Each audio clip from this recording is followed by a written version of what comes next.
আসসালামু আলাইকুম। ফারজানা নাহিদ জানাচ্ছেন টিভিতে দেশের খবর। ক্রাউন সিমেন্ট শিরোনাম দেখছিলেন, নিয়ে যাব পুরো খবরে।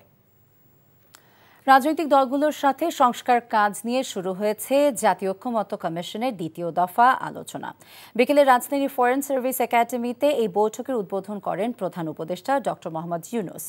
বিএনপি, জামায়াতে ইসলামী, জাতীয় নাগরিক পার্টি সহ ২৮টি রাজনৈতিক দলের প্রতিনিধি এই অনুষ্ঠানে উপস্থিত আছেন। কমিশনের প্রথম দফার আলোচনা শুরু হয় গত ২০ মার্চ এবং শেষ হয় ১৯ মে। ছাত্র জনতার গণঅভ্যুত্থানে ৫ আগস্ট আওয়ামী লীগ সরকারের পতনের পর ২০২৪ সালের অক্টোবরে ৬টি সংস্কার কমিশন গঠন করে অন্তর্বর্তী সরকার। কমিশনগুলো ২০২৫ ফেব্রুয়ারিতে তাদের সুপারিশ সম্বলিত প্রতিবেদন সরকারের কাছে পেশ করে।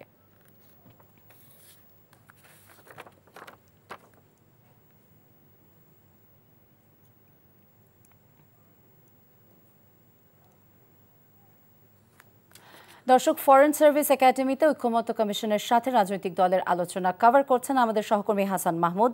তার সাথে যুক্ত হচ্ছি আমরা। হাসান, ঐক্যমত্য কমিশনের সাথে রাজনৈতিক দলগুলোর আলোচনা প্রসঙ্গে আপনার কাছে কি তথ্য আছে?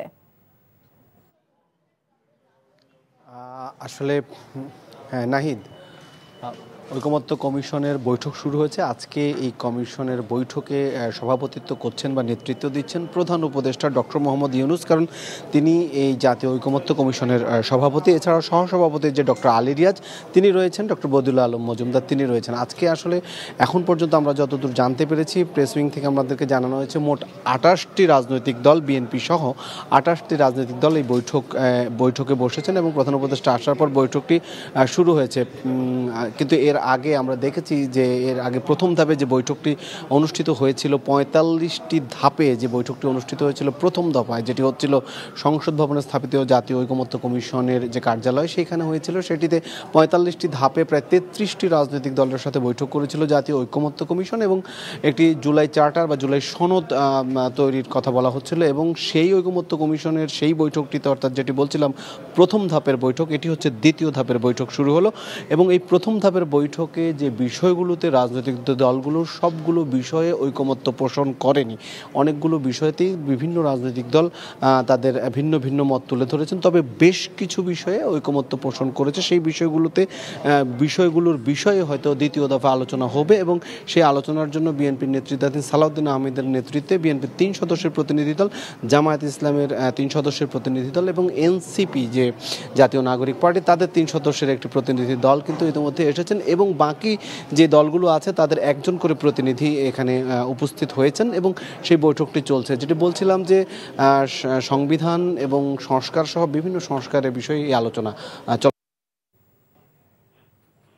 দর্শক, আমরা জানছিলাম ঐক্যমত্য কমিশনের সাথে রাজনৈতিক দলগুলোর আলোচনার খবর।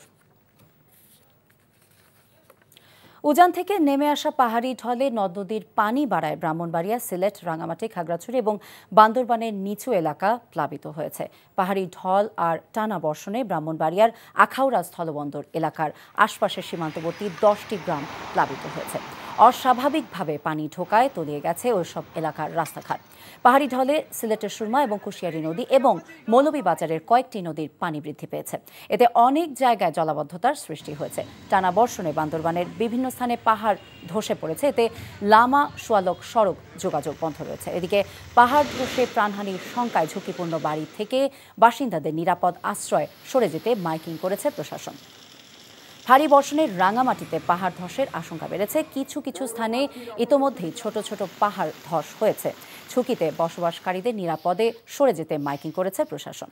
খাগড়াছড়ির দীঘিনালা লংগদু সড়কের মেরুঙের স্টিল ব্রিজ এলাকায় পানিতে রাস্তা এবং ব্রিজ তলিয়ে যাওয়ায় লংগদুর সাথে দীঘিনালার সড়ক যোগাযোগ এখনও বিচ্ছিন্ন রয়েছে। এদিকে টানা বর্ষণে রাঙামাটির কাপ্তাই হ্রদে আবারও বেড়েছে পানি। গত কয়েকদিনের বৃষ্টিতে কর্ণফুলী পানি বিদ্যুৎ কেন্দ্রে উৎপাদন বেড়েছে ১১৫ মেগাওয়াট।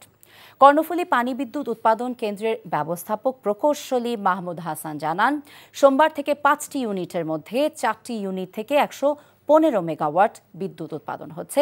1 ও 2 নম্বর ইউনিট থেকে 40 মেগাওয়াট এবং 4 নম্বর ইউনিট থেকে 35 মেগাওয়াট সহ মোট ১১৫ মেগাওয়াট বিদ্যুৎ উৎপাদন হয়েছে।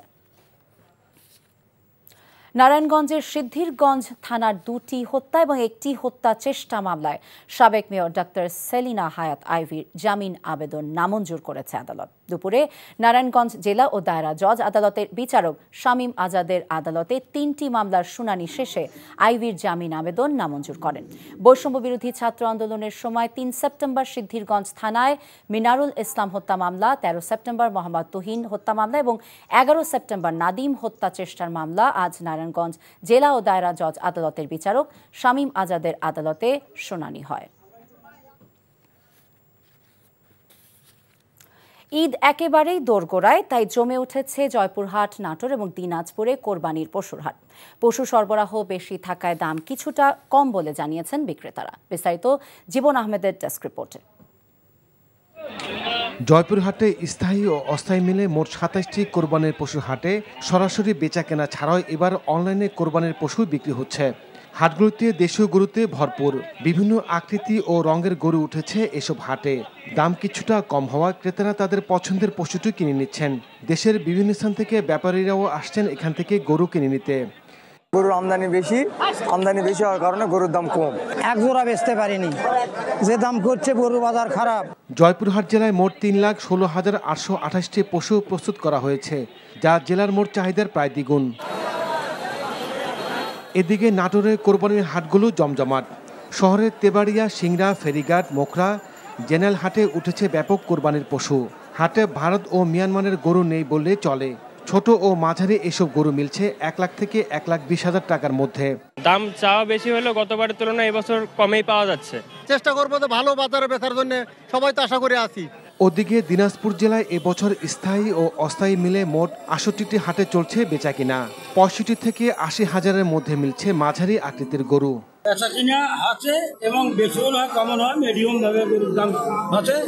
রোগাক্রান্ত কোনো গবাদি পশু যাতে হাটে উঠতে না পারে সেজন্য প্রাণী সম্পদ অধিদপ্তর থেকে মনিটরিং করা হচ্ছে।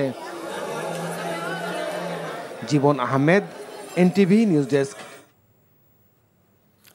শহীদ রাষ্ট্রপতি জিয়াউর রহমানের 44তম শাহাদাত বার্ষিক উপলক্ষে বিভিন্ন স্থানে আলোচনা সভা এবং দোয়া মাহফিল করেছে বিএনপি।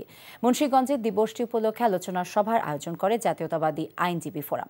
এ সময় বিএনপির কেন্দ্রীয় কমিটির vice chairman doctor Asaduzzaman Ripon বলেন, বর্তমান রাষ্ট্রপতি শাহাবুদ্দিন চুপ্পু যদি অবৈধ পার্লামেন্ট কর্তৃক নির্বাচিত হয়ে থাকেন তাহলে তাকে অবৈধ রাষ্ট্রপতি হিসেবে গণ্য করে অপসারণ করতে হবে।